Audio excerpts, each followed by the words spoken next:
Thank you for joining me today on Ready Aim Stamp. Today we are going to make a shaker card. We're actually going to make this fun little hippo one with the Hippest Hippo, which is one of the celebration sets available July and August. There's a stamp set and then there's also coordinating dies. And then I just, for fun and to show you a couple other samples, made the bee one and the teacup with the hearts. And I mean, who doesn't like a shaker card? I just use little sequins. And then on this one, I even die cut out a little tea bag. And if you look closely on, let's see, there we go. On this one, you can see the background in the teacup is actually watercolor done.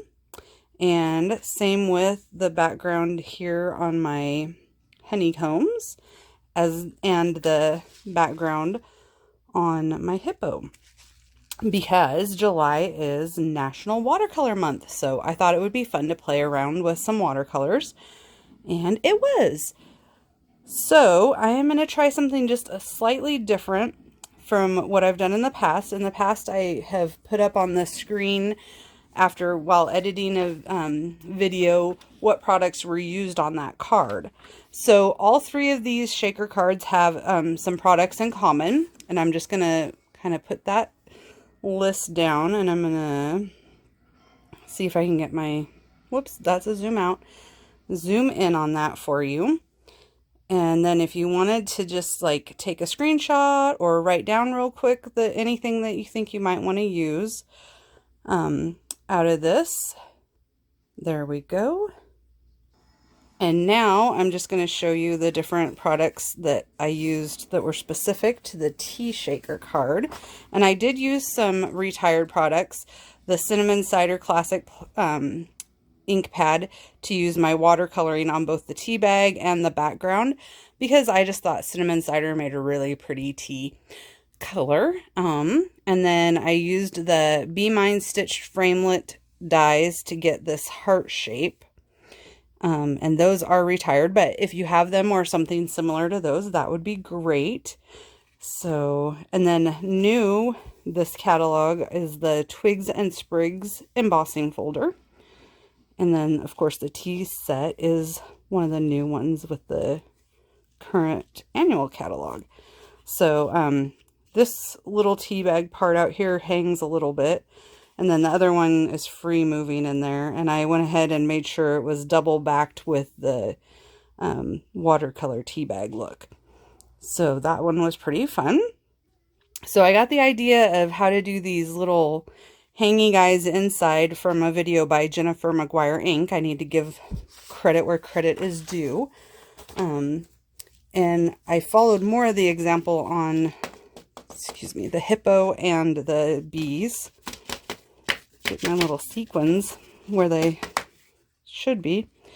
So on the bees, I used these products, and the detailed bee dies I used for these fun little honeycombs.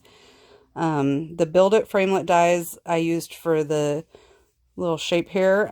It is also in one of the current catalogs. I'm not sure what size it is exactly because I don't have those dies. And then again, cinnamon cider, and then I used bumblebee cardstock and ink. But you can kind of see the clear thread right up here and then down here. And I did that on all of the bees. And the idea is to make it so that your little bees or whatever you add in there can move around. On this card, I added those on the top layer of the foam, and so they're right under the window sheet, and I think that might have something to do with why the bees aren't moving around as much as the rest of the shaker items, but that's okay. All right, then for our hippo project today, this is the one we're going to make. He does move around, especially side to side. You can see some good movement with him. And I used seed beads as well as sequins in those. So these are the items that I used for him. the Hippest Hippo stamp set and dies. The scalloped contour die gives me this whole outline, and then I had to cut out this part of the top frame with the stitched rectangle dies. And then I used Friends Are Like Seashells and the coordinating die to cut out, oh, I'm eyeing the screen, this cute little shell down here at the bottom to kind of help you see that the hippo is swimming down at the bottom of the water.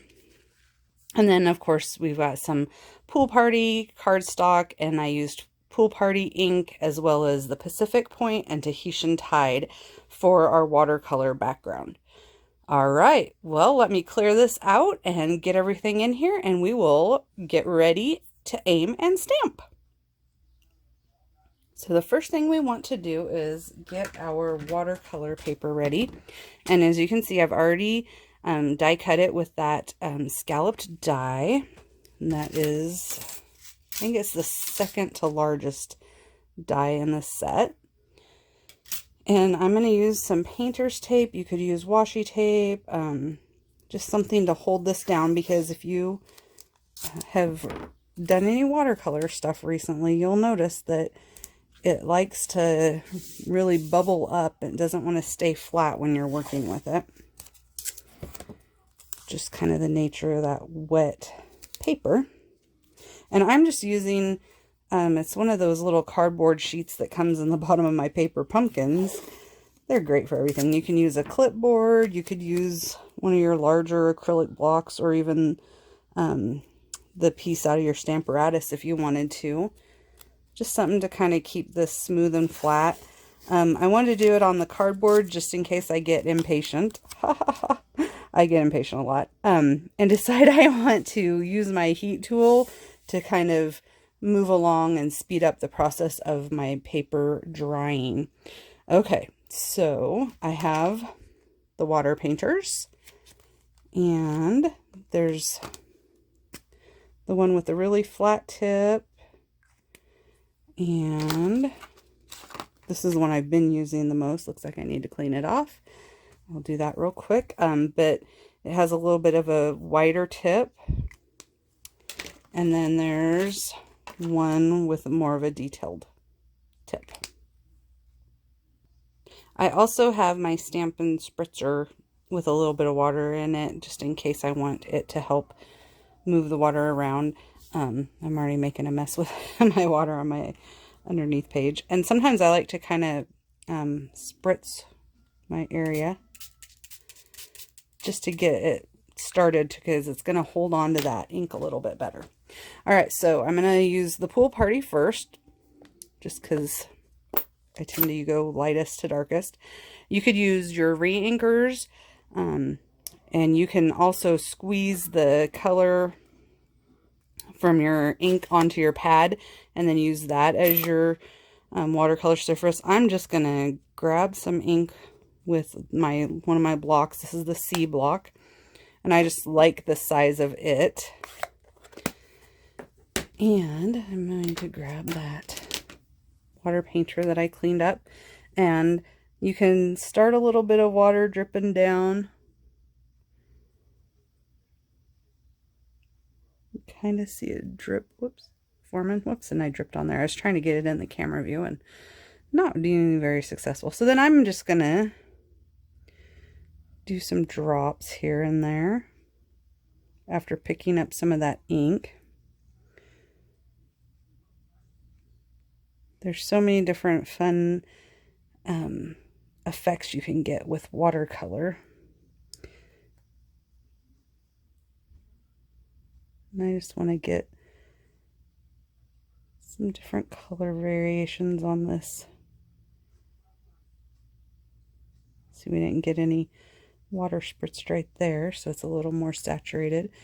And then I can wipe this off or run it under cold water and then pick up more ink as I see fit, which I am going to grab some more ink.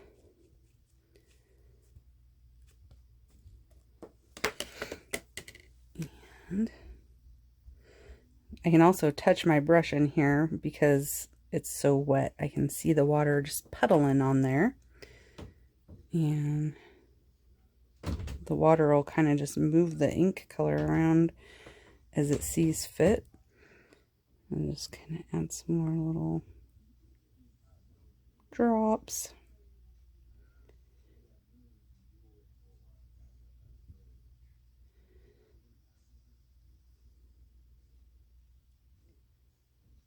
Another one.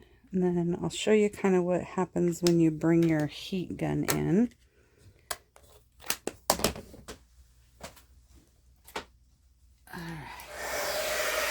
Let it heat up.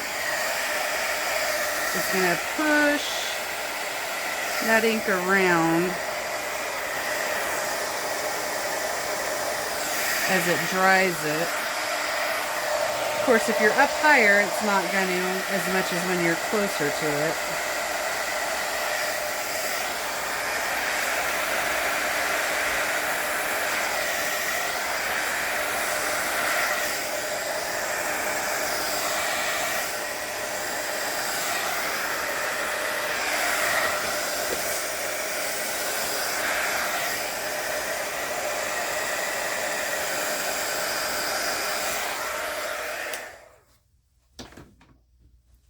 And you can see how it's really starting to darken up that ink. So I am going to just keep working on this. I'm going to put you in fast forward so you don't have to watch every little minute of it. And then I will talk to you again when we get there with the next. And I'm going to switch over to Tahitian Tide as my next color, and then Pacific Point. I'm going to stick with these three colors, and I might go back and forth between them a little bit as I want to decide that I want to add colors. All right.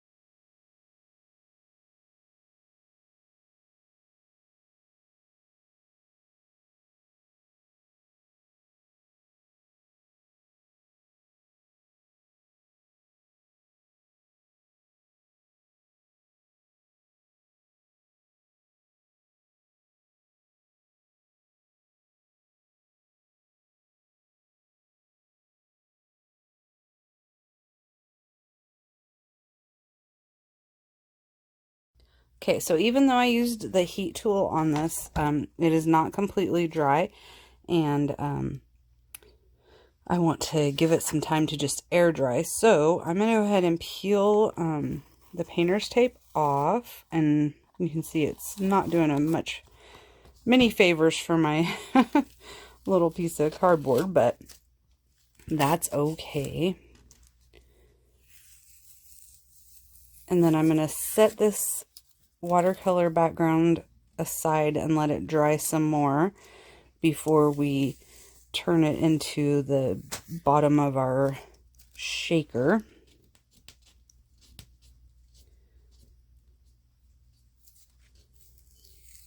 You can blot with a napkin or the cloth like I did near the end if you want to kind of remove some of the color if you feel like it's getting darker than you really want it.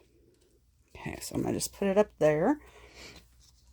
I'm going to bring in my Stamparatus because I want to make sure that my hippo is lined up within the die cut. And I'm using this hippo that looks like he's walking around on the bottom of the water, the bottom of the lake or river or wherever. And this is the die that coordinates with him. So I'm going to cut out two pieces or two shapes for this little hippo guy out of my basic white cardstock, and then I'll be right back. All right, so here are our hippo pieces. One is going to remain blank because it's just going to hold the nylon thread in place to keep our hippo from running around too much within that card. And I am going to first pick up the hippo on the Stamparatus. And I put my stamp case over here to kind of give a little shelf for that arm so that it it's easier to get a nice even inking on that stamp. And I'm using the Tuxedo Black Memento. And I have a little laminated piece right here. And you could also do it just on the surface since these are cling stamps. But so I don't have to worry about it getting dirty. I'll be able to wipe this off. All right, so now I know where to line up my little die relief part so that I can see and try to get the most even edging around him. And I'm going to grab some more of my painter's tape just to use to hold this in place. I have a hard time sometimes with my dies getting them to cut out evenly around, so I like to use my Stamp-a-Ratus to kind of cheat that and make sure that I have them cut out as equally as I want. Alright, so now we're ready to stamp onto our basic white cardstock. And beautiful. And while I have my Stamp-a-Ratus out, I think we're going to do the same thing. I'm going to cut out just one out of Flirty Flamingo, the seashell for the front. So first I'll cut it out and then I will come back and stamp it. Alright, so I'm going to just pick up the seashell. Oh, and I need to add my foam mount onto this because the seashell is photopolymer, so it needs that extra height as well as the foam gives it the cushion. I'm going to use the Flirty Flamingo ink pad.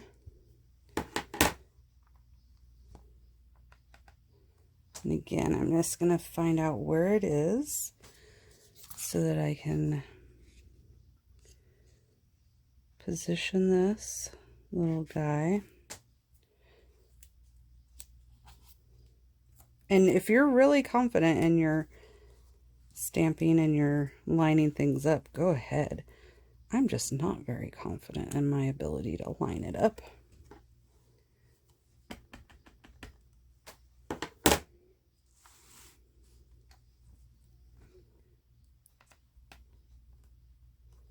And with the Stamp-a-Ratus, as long as this doesn't move around, or if it does, as long as I catch it, then I'm going to get that image right where I want it every time.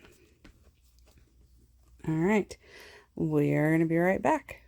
All right, so I am going to use my Stampin' Blends. I have the dark and light smoky slate, and then I have the light real red. I have a really, really light pink that I used before. I think it's no longer available on the Hippo for his mouth, nostrils, and ears, or her. And I just thought I would do the red and see if it shows up a little better, which it should. And if it shows up too much, I can always use the color lifter on it.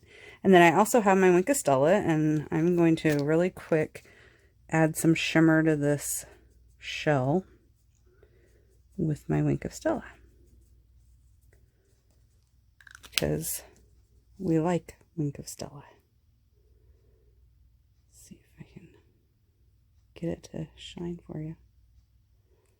Ah! I'm not getting it in the light well. I can see the little sparkles. Maybe I need to add more. Squeeze that pin too. It's kind of like the aqua painters. You can squeeze it to get more to come out. There. I don't know if that... Now you should be able to see. Oh, there, that was some good glimmers. Okay, so I'm going to set that aside. It doesn't really need drying time, but we'll set it aside anyway. So I'm going to start with my red.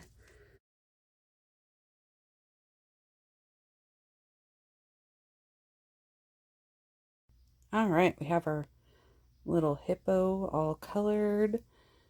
and ready to go. While we wait for the background here, we're going to continue to wait for it to dry. It feels pretty dry to me right now, but we'll go ahead and finish prepping some more stuff. I already cut out one of the contoured scalloped frames, a window sheet out of that, so I'll set that aside.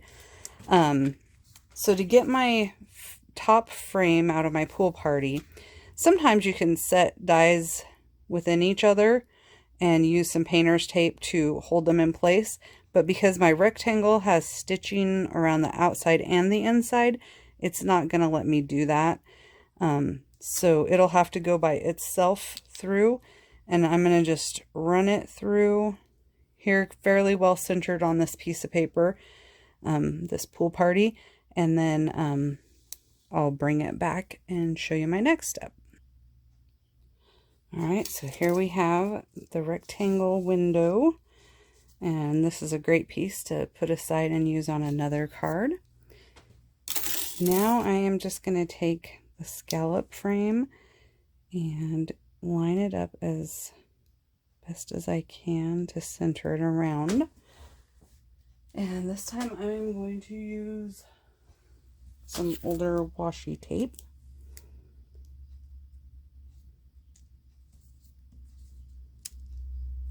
And hold it in place. And then I'm going to go run that through my die cut machine. Alright, and here we have our pretty little frame. And it is all ready. So, for the next thing that I'm going to do, I'm going to take our little hippo, and that blank piece, we're going to put some tear tape just kind of down the middle of it. You could use your Stampin' Seal, any kind of double-sided adhesive. I always do too long on my tear tape.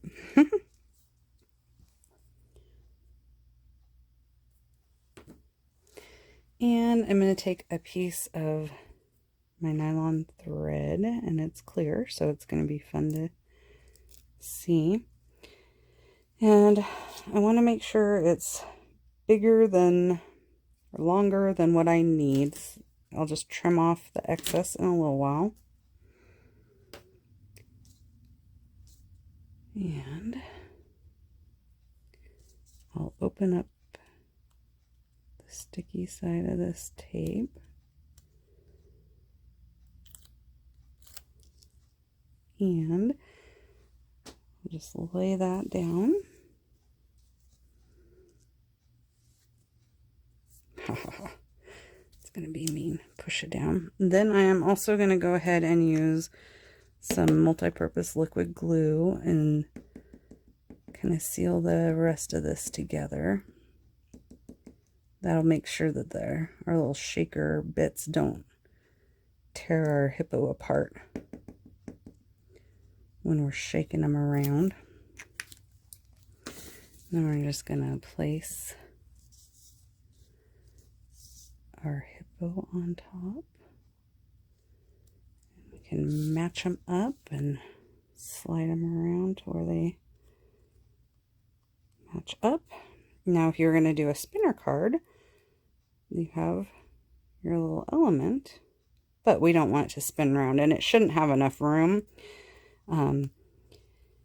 in there. Even if we didn't use this tape, I don't think it would have enough room to flip the image over, but just in case, we're gonna be safe.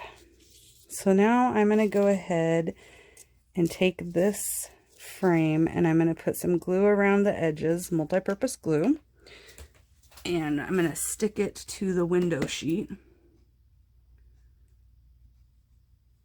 because no layers need to be between the little top frame and the window sheet.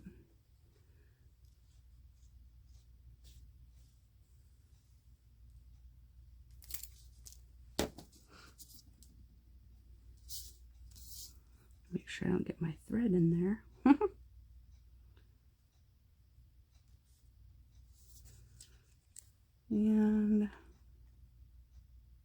have that wiggle room with that glue.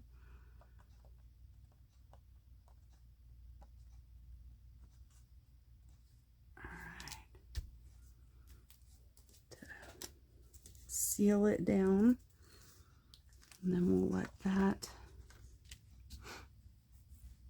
kind of dry.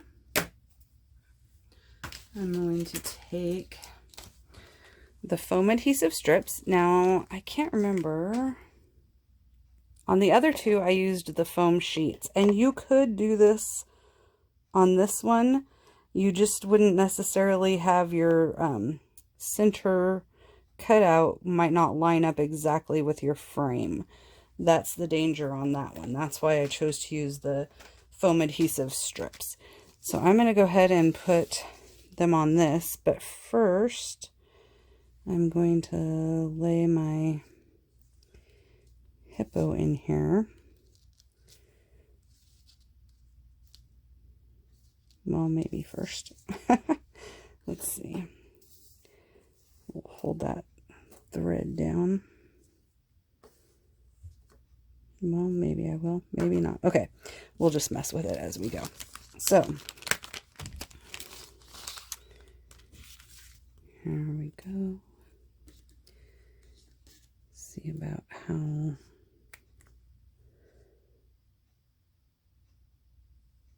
long it needs to be.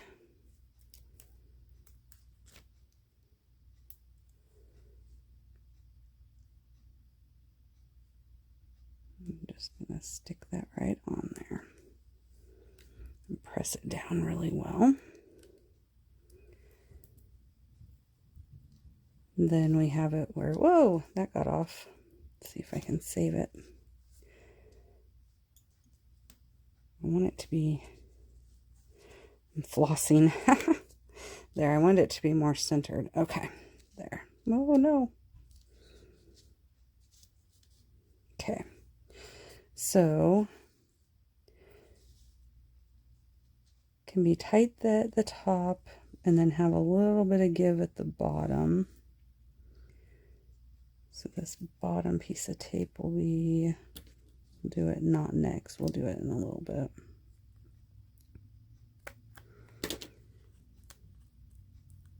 Foam adhesive strip, I guess, not tape.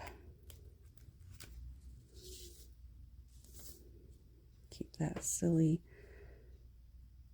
clear thread out of the way. You want it clear so it's hidden, but sometimes hidden in the end product. Not right now. All right. So now I'm going to do a piece to come through here. And if you do it tight, then he's not going to move around hardly at all. And since we want that movement, we're going to give just a little bit of slack in this bottom piece. And if you don't feel like the foam adhesive strip is doing enough to keep it secure, you can always, see, he's going to move around a lot. You could always tape it, either pull it around to the back and tape it, or use a double-sided adhesive at the top and the bottom. All right, so now I'm going to finish building my shaker wall. Last one to go, and this is best if you can get it, to have full pieces of this foam adhesive strips along here and not have to add little pieces. It'll seal better. There we go. Okay, so now we have little tiny clear thread poking out through the top and poking out through the bottom, and I'm just going to trim those away. Maybe, if I can see them. All right. And I really think that putting the bees, I put the bees, their string on the top of their double-sided sticky foam frame.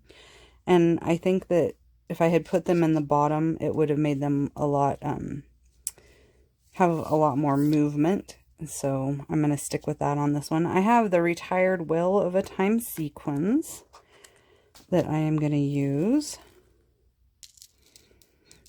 And, oh, I forgot one step.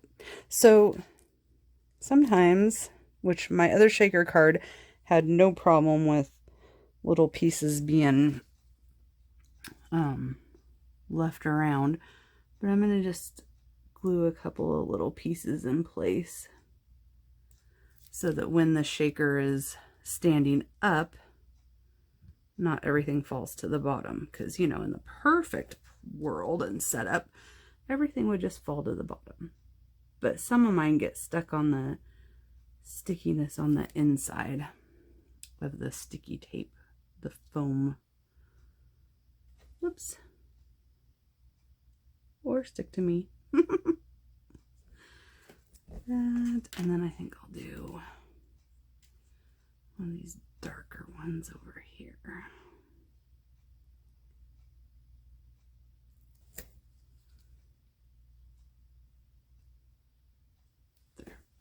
And then the rest of mine can be. And you can glue in place as many or as little as you want. I'm just going to add some more fun shakers.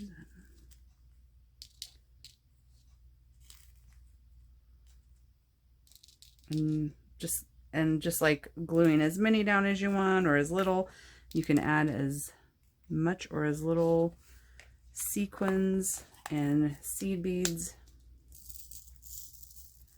You don't even have to use seed beads. I just think they add fun little bubbly looks to the underwater thing. All right, so now we are ready to put our window, our frame over on top. So we're just going to very carefully pull off the release paper, trying not to have any of our sequins pop up onto the sticky side. I've had that happen. See, that was close. Okay. And then just do our best to line this up.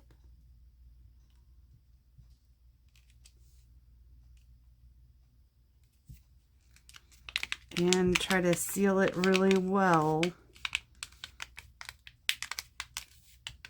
so that our sequins don't have a chance to get jammed up in there. See, all of our edges need to be sandwiched well.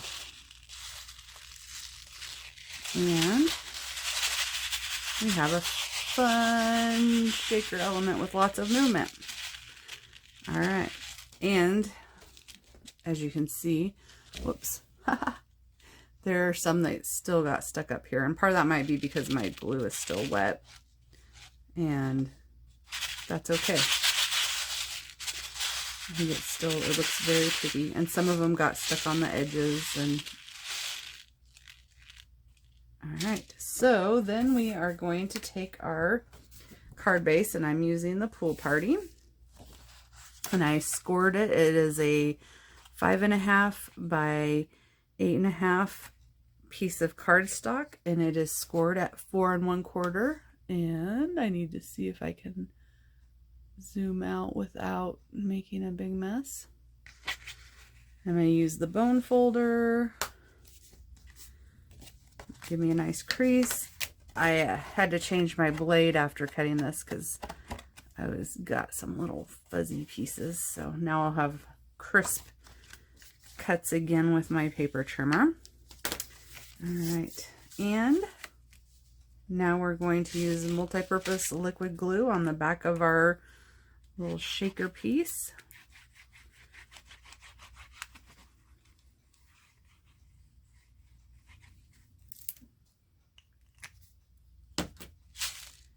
And I just liked it fairly well centered on here. You could put stamping on the pool party background. You could use a embossing folder to add texture, but I kind of wanted our little swimming hippo to take the stage. And then I just thought I would add this little shell to the bottom corner to help continue that idea of being underwater. You could have put the snorkel outfit on him, but I didn't. All right. Once again, thank you for joining me on Ready Aim Stamp, and please drop a comment and let me know if you prefer me having a printed out list of products used or listing them out as we go on the screen. And I hope you'll have fun with these shaker cards.